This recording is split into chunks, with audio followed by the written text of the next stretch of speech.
13 Mei 1969.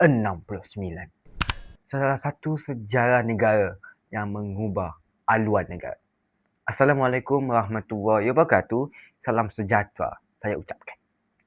Peristiwa 13 Mei 1969 ialah satu tragedi usuhan kaum yang berlaku di Kuala Lumpur terutamanya selepas pilihan raya umum 1969 di Malaysia.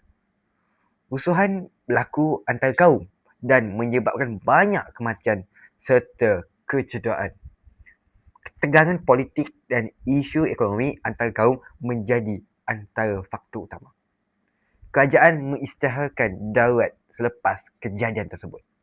Parlimen digantung sementara dan pentadbiran diambil alih oleh Majlis Gerakan Negara. Dan antara kesan peristiwa ini ialah pertama, ialah meningkatkan usaha perpaduan kaum.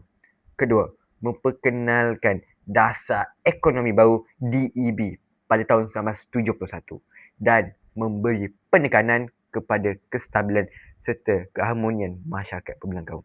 Pengajaran yang kita boleh ambil dari sini ialah pentingnya perpaduan, toleransi antar kaum dan mengelakkan ucapan atau tindakan yang boleh mencetuskan kebencian.